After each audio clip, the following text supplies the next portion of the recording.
My name is Alan Lightman. I'm a scientist and a writer.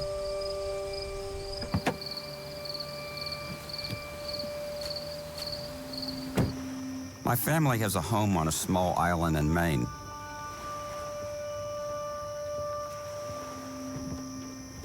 The island has no roads or bridges, and there's no ferry service. One summer night, in the wee hours, I was coming back to the island in my boat. I was alone on the water.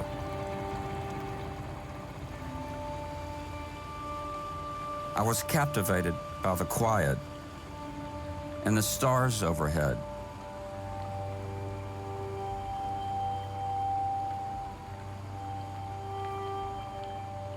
I decided to turn off the engine.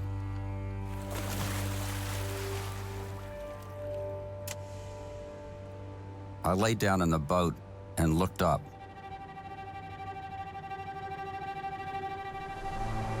After a few moments, my world dissolved into that star-littered sky.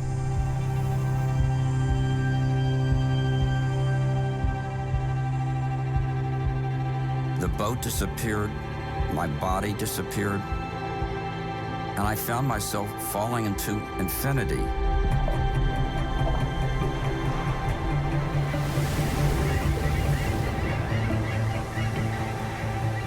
I felt as if I were part of the stars. I was merging with something much larger than myself. And the vast expanse of time, extending from the far distant past, long before I was born, and then into the far distant future, long after I'll be gone, seemed compressed to a dot. What was happening to me? As a scientist, I used to think that everything could be reduced to numbers. But at that moment in the boat, I believe you could have hooked up every neuron in my brain to a giant computer, and all of that data wouldn't have come close to explaining my experience.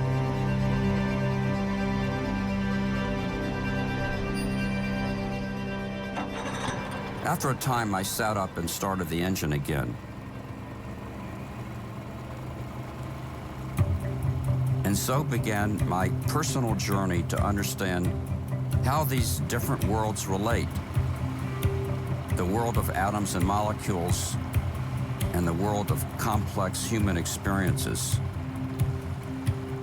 In a material and impermanent cosmos in the age of science, what is it that has meaning? And how can we find it? My quest would lead me to the laboratories of Nobel Prize-winning scientists, to conversations with philosophers and ethicists, and even to the private chapel of the Dalai Lama.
That experience in the boat happened years ago, and I'm still trying to understand it. I'll confess, I'm still a materialist. I continue to believe that the universe is made of atoms and nothing more.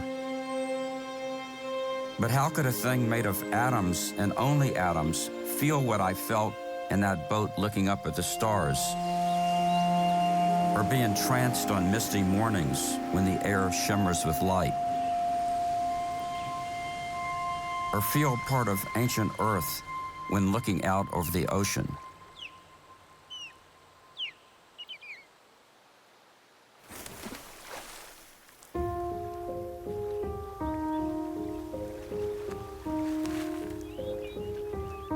I've always loved the ocean. My grandparents had a beach house. And when I was a young boy, I went for a visit.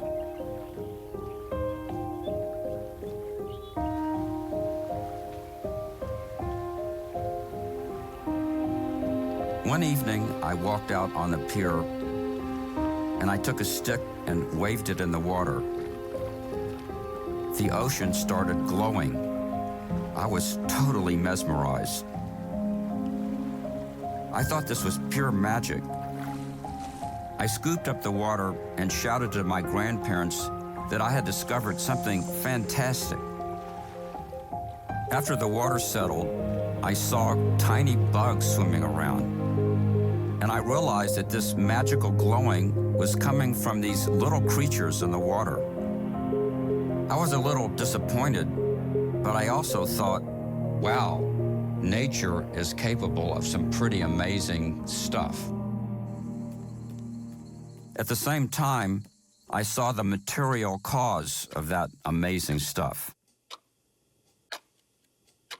What does it mean that our world is just material and that everything follows the laws of cause and effect? Is the world just one giant clock? Wind it up and it ticks away, one cog linking to another? As a scientist, I don't believe there's anything outside the material world or any supernatural forces. But what about our consciousness, our thoughts, our paintings and our symphonies, our falling in love? Could all of that come from mere material, mechanically following the laws of cause and effect? And if everything is material, could neuroscience explain my Starry Night experience? I recently had a brain scan, and I was looking at this image, which is like what I saw that night in the boat. Okay. And can you show me what my brain was doing? What you are seeing in these areas that are shown in bright orange and yellow, this is the part of your brain that was active when you were staring up at the stars.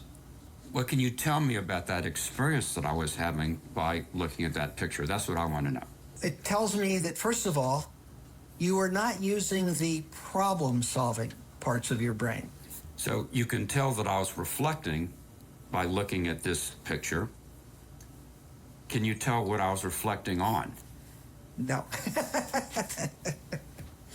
That's beyond our capability right now, is to get the exact content of your self-reflection. In addition to the fMRI, I was scanned in the MEG. Magnetoencephalography reveals the millisecond by millisecond changes in electrical flows in the brain. So with the MEG, now you're getting this very fine temporal time course, and you can see the activity is changing rapidly, as you're having different thoughts at different moments in time. But when I was lying in the boat, looking up at the stars, it didn't seem to me like things were happening rapidly.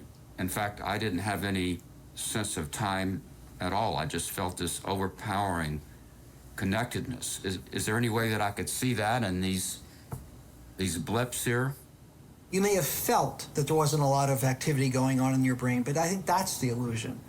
Well, I have to confess that even though I'm a scientist and a materialist, somehow seeing these wiggles, it doesn't satisfy me that that has captured the experience that I had lying in the boat looking up at the stars. And maybe I'm just a romantic, but it doesn't feel fully satisfying. Isn't it possible to have transcendent experiences and still believe in a world made only of atoms and molecules? I came to that belief quite early. I was probably 10 or 11 when I built a laboratory of my own. I'd read in a magazine somewhere that the time for a pendulum to make a complete swing was proportional to the square root of the length of the string. And so I made pendulums of different lengths. I timed their swings, and lo and behold, this law that I'd read about was true. It's enormously satisfying to prove something for yourself. It gives you a feeling of power that you can discover things on your own. That pendulum law was first discovered by Galileo around the year 1600. But I believed this law not because the great man Galileo had discovered it or because I had read it in popular science. I believed it because I had verified it myself. But I was always interested in the arts as well as in science. At age 13 or 14, I began writing poetry. I expressed in verse my loneliness, my admiration for a lavender sky. When I got to college, I quickly discovered that I was a disaster in the laboratory. When I built things, they blew up or they caught on fire. I realized that I would be a better theoretical physicist than an experimental one. Shortly after I started graduate school in physics, the first black hole was discovered in the constellation of the Swan. It was called Cygnus X1. I calculated how gas would swirl around a black hole and the telltale radiation it would produce. In the grand scheme of physics, this work was not a big deal. But I had the extraordinary experience of discovering something completely new. Black holes are really spectacular. I mean, they're amazing. One of the most amazing objects in nature. I wanted to talk to some leading scientists about their experiences with discovery. What did they find most rewarding?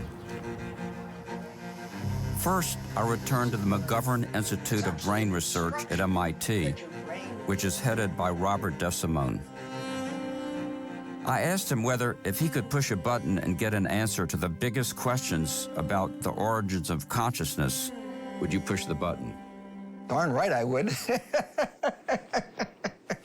Would that put you out I'd put it in a millisecond. Are you kidding? I think we still have a lot of work in front of us because at the end of the day, we don't just want to understand our brains, we want to be able to help people and we want to be able to cure problems. Fabiola Giannotti is now Director General of CERN, the giant particle accelerator in Geneva, Switzerland. She worked on the discovery of the Higgs boson, a fundamental subatomic particle. Would she push the button to learn the final laws of physics? I think, no, I would not push the button because I think what is important is not only the ultimate goal, but also the incredible path to get to there. And this is very much part of what we do as human beings. So I think equally fascinating is the path that brings us to there. Ray Weiss is a Nobel laureate for his 4 decades of work to detect gravitational waves, an achievement so difficult that even Albert Einstein thought it impossible. Would you push the button? Of course I would. I'd want to find out, because there's no danger in it. Of course I'd push that button. Nergis Mavlvala is an immigrant from Pakistan. She's a MacArthur genius and the first woman to be Dean of Science at MIT. Nergis has been a major contributor to building the instruments that detected gravitational waves. Push the button? Absolutely not. I would break the button because part of the journey is peeling back the layers to see what's down there. And I personally think, nature will always have more to reveal. So no, I would not push the button. I may, just give it a tiny tap just to see what the next thing is, but not go all the way. So many of these leading scientists mention the human dimension of science, echoed by philosophers and faith leaders. Good morning. Like His Holiness the Dalai Lama. Now, it is very useful, very good.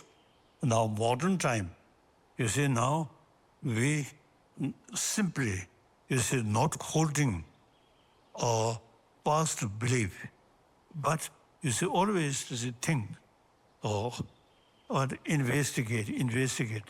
That is good. That is a sign of progress. If we just contented what we believe over centuries, and then no further develop. So they investigate, open mind, investigate is very useful, very helpful. Rebecca Goldstein is a philosopher and novelist. She's also a MacArthur genius.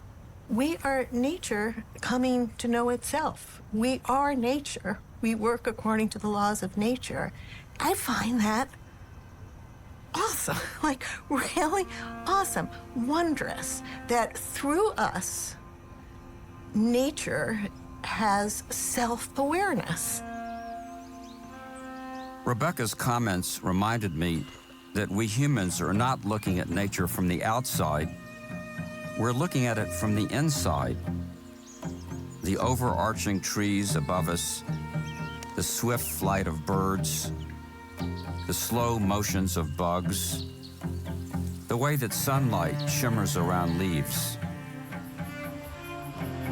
When we take the time, we can reconnect with our ancestral selves and the long chain of lives stretching back to primeval oceans and unblemished land.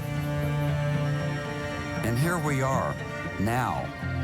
Each of us is a very, very special arrangement of atoms and molecules.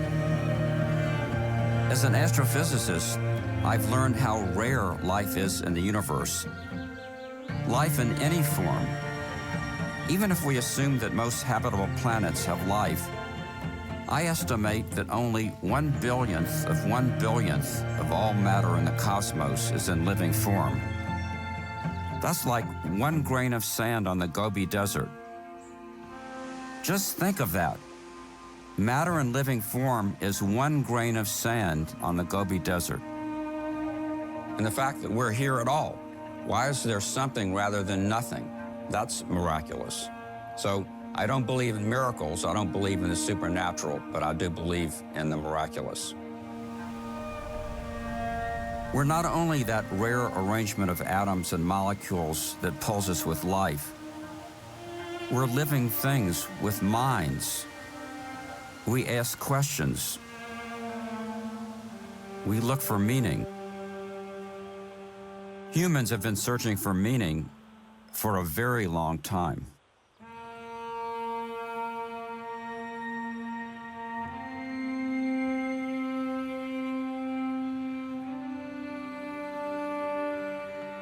There are places on Earth where we can see evidence from long ago of what it means to be human.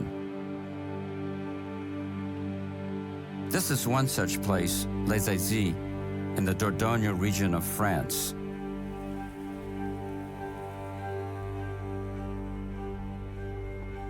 These caves were home to some of my ancestors and possibly some of yours, maybe 20,000 years ago.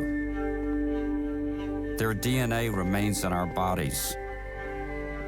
I'd love to sit in a fire-lit cave with these people for an hour and just acknowledge that we are connected in time, blood into blood. I don't know their names, but they lived, those relatives of mine. Hand-drawn shapes swerve and flow, following the natural contours of the stone walls. One painting in particular captures my attention. An entire bison drawn from what appears to be a single flowing line. Making these images could not have been easy. Even today with flashlights, it's a challenging walk up several hundred yards back into darkness. Imagine doing that with just a flickering, burning branch. Not only that, but some of the images are high above the path. How did they reach that rocky canvas, and why did they make these paintings? At a time when life was brutish and short, were they trying to leave something behind, some piece of themselves that would last? In addition to these gorgeous paintings that showed great skill and artistry and a need to create and express what they were seeing in the world around them, this symbol here shows that they had the ability for abstract thinking. We don't know what it means, but surely it had some kind of meaning. What were they thinking, these early humans? Did they believe in an ethereal world? Did they believe in the invisible? What did they think of thunder and lightning? The sky overhead? Their own beginnings and endings? I wanted to learn more about early humans' use of symbols and how they treated their dead. I met with local expert Bruno Moret at a nearby site called La Ferracie. 8 skeletons were found at this site, from a fetus to a mature adult male known as La Ferracie 1. The placement of that body, can you tell how it's placed? It was intentional or accidental? No, it was intentional. To do an intentional burial, it's something which is unique to humans.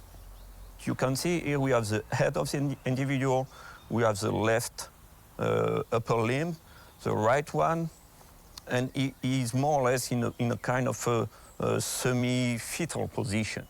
So it is a position which doesn't seem to be natural if someone would died accidentally. So we are considering that it was really an intentional burial made by Neanderthals many thousand years ago. So tell me the meaning of this photograph. Yeah. So here we have an engraved representation of female sex, which is more or less 40,000 years old. It has been discovered at La Ferracie on a block of limestone.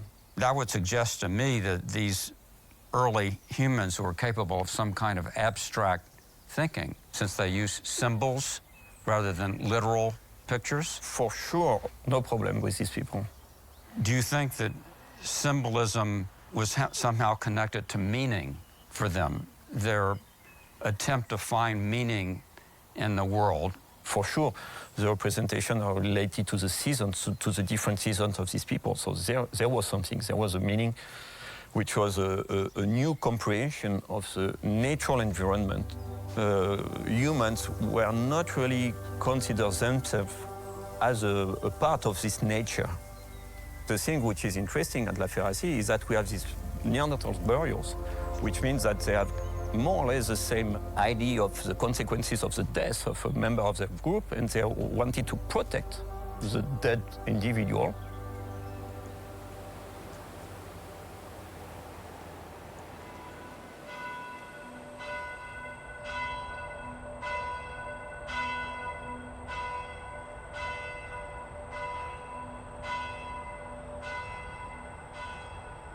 Everything in the universe is impermanent and passes away. Even the stars eventually burn out and turn into cold embers floating in space. But we human beings have always longed for permanence. We build cathedrals to last for centuries, and we believe that at least the heavens were permanent. The person who dispelled that belief was the Italian mathematician and physicist Galileo Galilei. I'm in Florence, Italy, where he lived most of his life. Galileo is considered the first modern scientist. He started by experimenting with everyday objects, rolling balls down slopes and observing pendulums. And around the year 1600, he discovered the law for the motion of pendulums. The same timeless law that I verified myself as a boy 4 centuries later. But what really brought me to Florence was Galileo's revolutionary work with the telescope. The 16th and 17th centuries were a time of new ideas about light, perspective, and the appearance of things. Painters were experimenting with converging lines in their pictures of the world, showing how perspective could arrange things in space. Scientists measured the speed of light. The telescope was the jewel of these discoveries. Crude spyglasses had been invented in Holland, but used only for military work. Galileo realized that by varying the placement of lenses and the length of the tube, he could improve the design and make things appear much closer than they would to the naked eye. I wanted to see Galileo's original instruments preserved in this museum. The ancient Greek philosopher Aristotle thought that the Earth was the center of the universe, and that the moon, the sun, and the stars sat on surrounding spheres.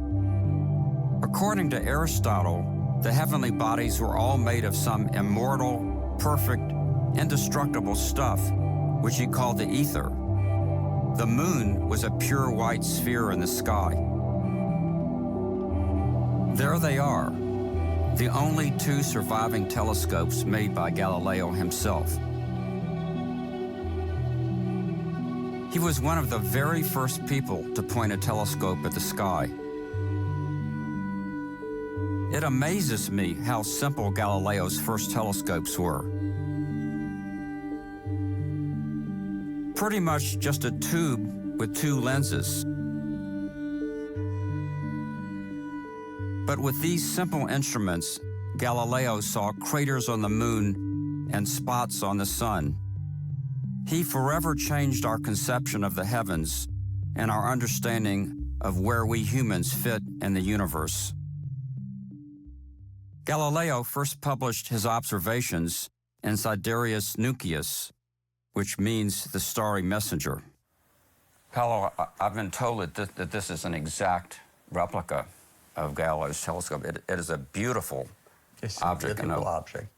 If I look out of this telescope, the field of view, or the amount that I can see, is very small. It's like holding a dime at arm's length. Yeah. Was that a problem for Galileo? It was a big problem, because you can imagine, you see on the Sidereus Nuncius this drawing of the full moon, but he couldn't ever see through the lenses of the telescope the full moon. He could see 1/3 of the moon at a time. So can you imagine the mechanics of drawing these pictures? I mean, you had to look at, try to memorize what he saw, go to the piece of paper, and trying to create in a disk 1/3. And then you go back again and try to focus on the second third and going back. So such a terribly difficult thing. Why do you think that the starry messenger, the Sidereus Nuncius, today is not given the same respect as, say, Darwin's Origin of the Species, Sure. or Newton's Principia? The Sidereus has a different organization. It's just a kind of report of experiments. Moreover, the Sidereus Nuncius has been written in less than 2 weeks. And we are scholars, and we know that writing a book in 2 weeks is quite a challenge, especially a crucial book like this one.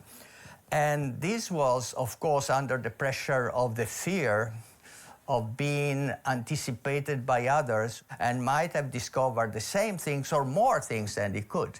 So he had to be as fast as possible in spreading the news. Nuncius means news, spreading the news, and so he wrote as quick as possible. It sounds like Google and Apple rushing new products to market. New products, breaking news. Are there any signs when you look at the book that was written Many quickly? signs, Alan. So you see that while he was going to the printer to check the proofs, the galleys of this book, he was still at night looking at the stars, and he was discovering new details, but the book was already printed. So if you go to page 18, after page 18, you see these two pages. No page numbers. No page numbers. What means this? And the page numbering starts again after these 4 pages following the earlier one, which means that it has been added. So this is quite a mess, this book. Maybe quite a mess in pagination, but quite revolutionary nevertheless, no? Well, the Sidereus Nuncius is a milestone and nobody can discuss that. I mean, 1610 is a milestone in the history of the development of human understanding of nature. Why do you think that Galileo's discovery was so revolutionary? Well, it was changing something that for millennia were believed out of dispute. And imagine that the moon was totally different from what poets, scientists, literary men had described before, was something that was really breaking news. Nobody would have ever arrived at imagining that there were valleys and there were mountains on the moon. I imagine the first readers of the Sidereus were struck much more from the few images than by the descriptions that he was giving of what he observed. But after Galileo, the heavens were no longer heavenly. Galileo realized that the moon and sun are not perfect bodies. The immortal ether didn't exist. Everything in the cosmos is made of the same stuff, and everything passes away.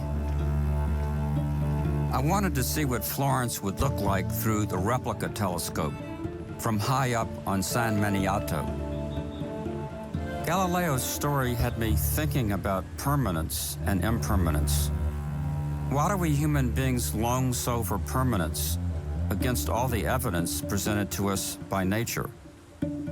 What's the point, I ask myself, of something that's here today and gone tomorrow, like a meal or a letter or a pair of shoes or a human life, a flicker in the vast hallways of time?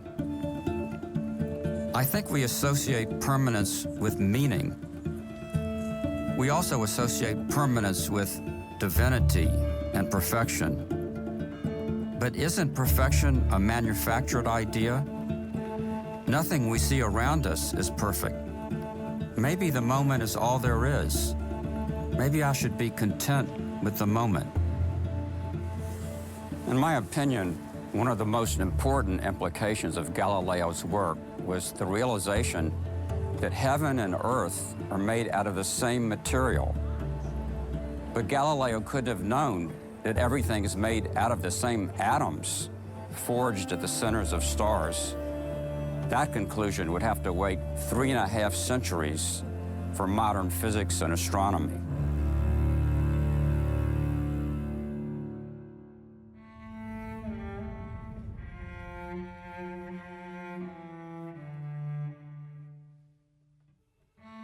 One enduring and provocative question: where did it all come from? The planets, the stars, and of course, us. Where did it all come from? It's a long story. In 1929, American astronomer Edwin Hubble confirmed the astounding fact that all the galaxies are moving away from each other, like dots on the surface of a balloon that's being blown up. The universe is expanding. Before 1929, most scientists, including Einstein, thought that the universe was static, eternal and unchanging, with no beginning. But Hubble's discovery showed a universe in motion. Physicists worked out the math that described a universe that was changing in time. If the expansion of the universe is run backwards, the galaxies get closer and closer together. The universe grows more and more dense and hotter, until a definite time in the past, when all the matter of the observable universe was squeezed into a region smaller than a single atom, about 14 billion years ago, the Big Bang. We physicists believe that the infant universe consisted of rapidly fluctuating energy fields. Some of that energy turned into subatomic particles, like raindrops condensing out of a supersaturated cloud. At the same time, the universe was rapidly expanding and thinning out. In the first few minutes after the Big Bang, only the smallest and simplest atoms were created. The universe was thinning out and cooling too rapidly for any larger atoms to form. The creation of those atoms, like carbon and oxygen, would have to wait a couple of 100 million years for the first stars to form and later the first galaxies. Inside vast clumps of gas, smaller regions collapsed under their own weight, forming dense, hot cores. Eventually, these cores became hot and dense enough to start nuclear fusion reactions. The first stars were born. In the life of more massive stars, the fusion of small atoms continued to produce larger and heavier atoms. 3 helium atoms could fuse to produce carbon, life's most essential element, followed by still heavier elements like oxygen. Within 10 billion years or so, most stars die a relatively quiet death, exhausting their nuclear fuel and eventually turning into cold, dark cinders in space. But a massive star, 10 times the mass of our sun and larger, ends its life in a violent explosion called a supernova. When a star explodes, it spews its gas, including its heavy atoms, into space. This image, based on data from NASA's Chandra X-ray Observatory, shows the atoms of sulfur, calcium, iron, and silicon. Here are the building blocks of planets and life. When many supernovas explode in roughly the same place and at roughly the same time, they produce a fountain of gas that shoots up into space and then rains back down on the galaxy, seeding it with large atoms. The gas in the Milky Way that created our solar system had been enriched by the heavy atoms produced in earlier supernovas. Every atom in our bodies, except for hydrogen and helium, was forged in a star. It's astonishing, but true, that if I could attach a small tag to each of the atoms in my body and travel with them backwards in time when they were part of the soil and the air and the water, back to the formation of the Earth from a giant gas cloud in space, I'd find that those atoms, those exact atoms, originated in particular stars in the sky. Those stars are now long gone, but we are here, now, alive to tell this story of our cosmic origins. Atoms from stars, can it all just be material? Could we be all material? Just stuff? I read somewhere that you could build an entire human body for about $500. So just suppose I could go shopping for the atoms that make up my body. In terms of matter, each one of us is 65% oxygen, 18% carbon, 10% hydrogen, 3% nitrogen, 1.4% calcium, 1.1% phosphorus, and a smidgen of other atoms.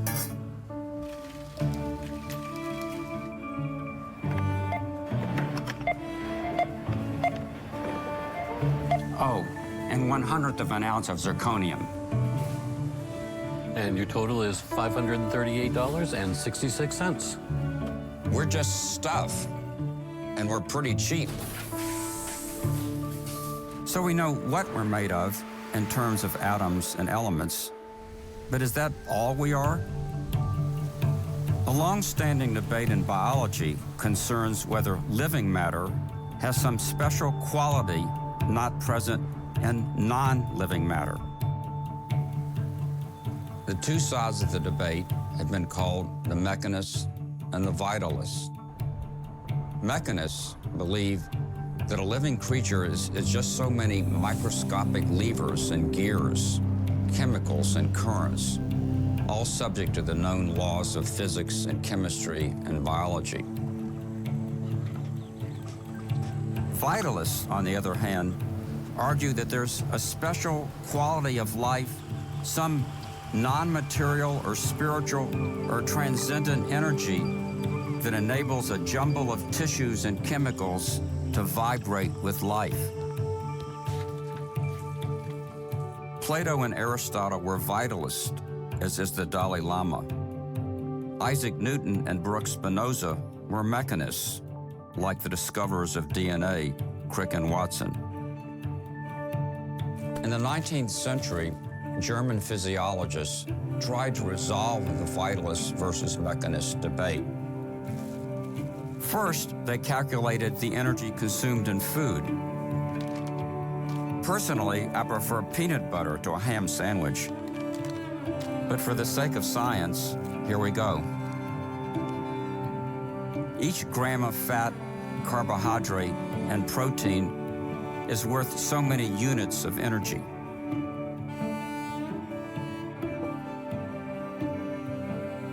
Then the scientists tabulated the energy required for muscular contractions and movement, body heat, and other physical activities, and compared that energy to the energy input from food. After doing the math, the physiologists put away their pencils and announced that the energy used by a living creature equals the energy consumed in food. Still, it's hard to believe that I'm only a collection of levers and gears. If the mechanists are right, what's the difference between matter that's alive and matter that's dead? Could we actually make life from scratch? Creating life from simple chemistry would be the ultimate proof of the materiality of living organisms and us.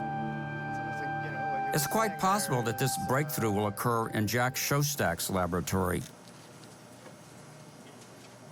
Professor Szostak won the 2009 Nobel Prize for his work on how DNA ages. But then he moved on to a completely new subject, the origins of life on Earth. I have a friend who's a pretty smart guy, and he thinks that life could not have originated on Earth because there wasn't time to create all of the molecules needed for life. There's lots of evidence and lots of really modern recent evidence that it's actually quite easy to make the molecules of life and that they can be made very quickly. What does it take for us to decide that a thing is alive? If we're most interested in, once you have the right chemical building blocks, how do they come together to make a simple cell? Something that can grow and divide and start evolving and eventually lead to more complicated forms of life. What I care about is a system that can start to evolve in a Darwinian sense. In life today, the double-stranded DNA molecule carries the information for making a living organism. The simpler RNA molecule contains the same information, but has the added ability to build proteins and other elements of a cell.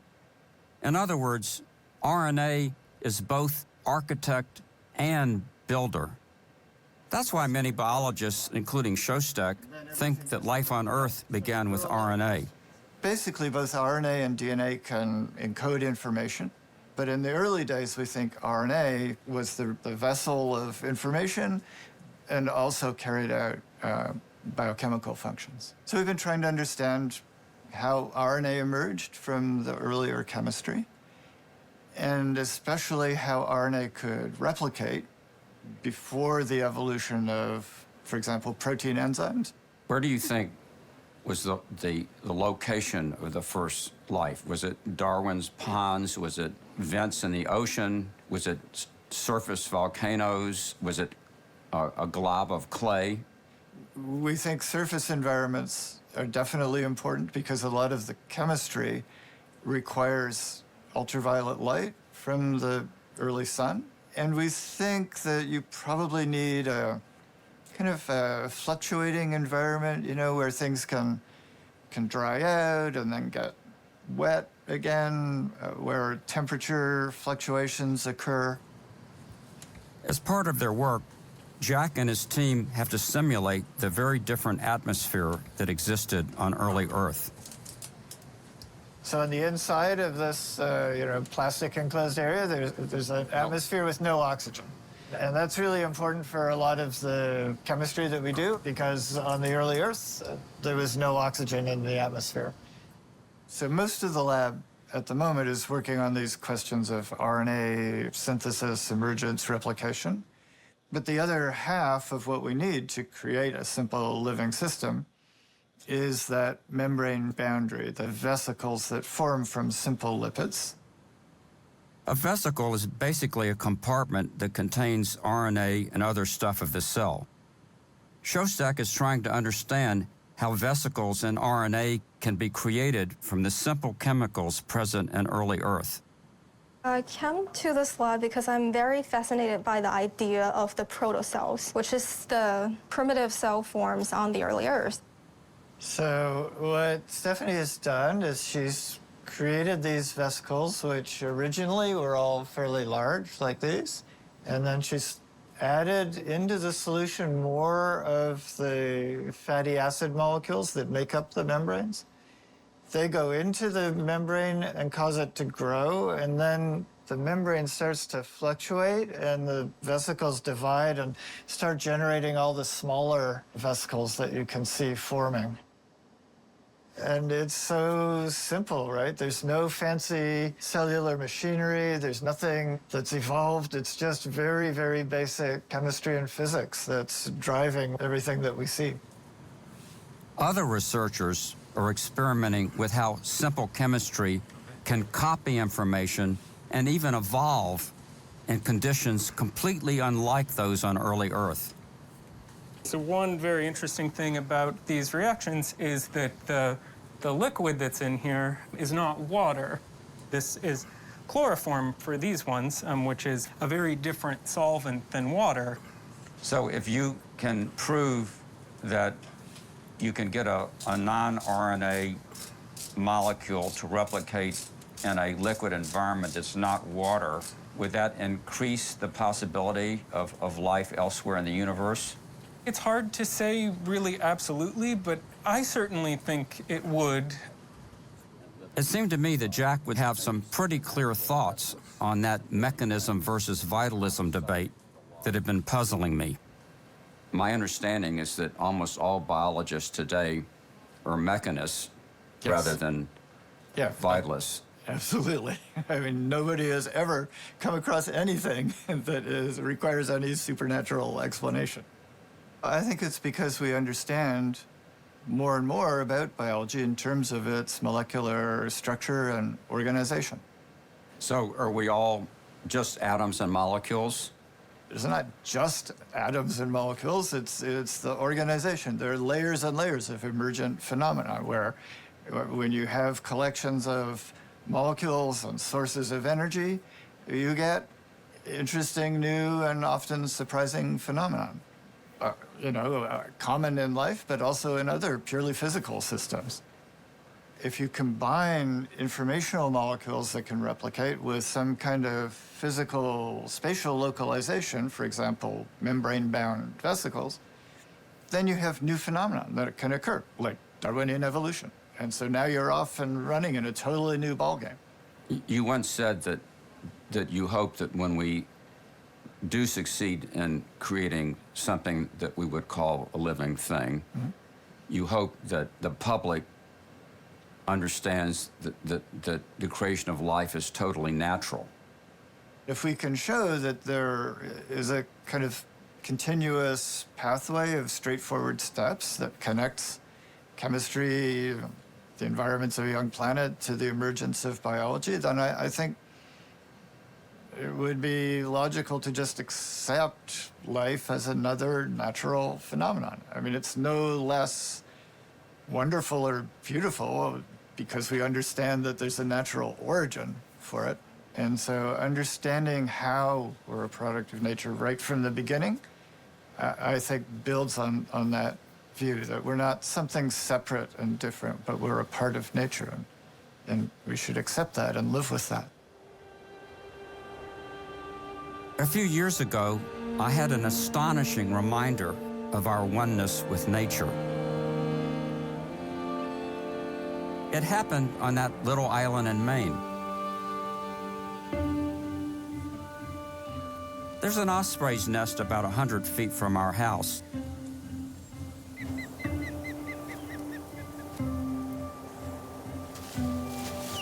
Every year, the same pair of birds returns to the nest and starts a new family.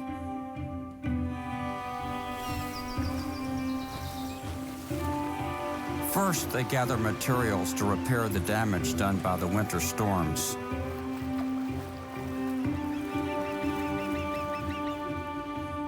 In April, the mother osprey lays eggs. In early June, the chicks hatch. Father osprey uses his speed and sharp talons to catch fish to feed the growing family.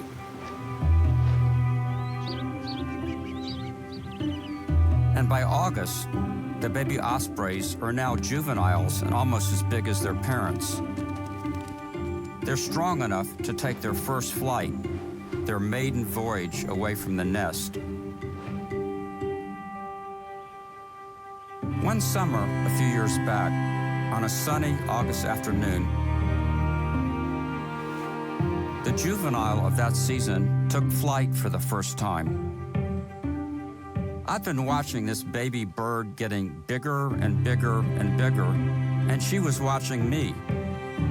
And probably to her, it looked like I was in my nest. On this particular day, her maiden flight, she did one loop around the island and then headed straight towards me at what seemed like the speed of an F-15. My first instinct was to run back into the house. But something kept me standing there. Something magical happened. For about a half second, we made eye contact. And just in that split second, there was so much that was conveyed between us. Then she suddenly made a dazzling climb and veered up and away over the house. What was exchanged between us in that moment? To me, it was a look of connectedness, of mutual respect. I felt like that bird was telling me, we're kindred spirits. We've shared this land together.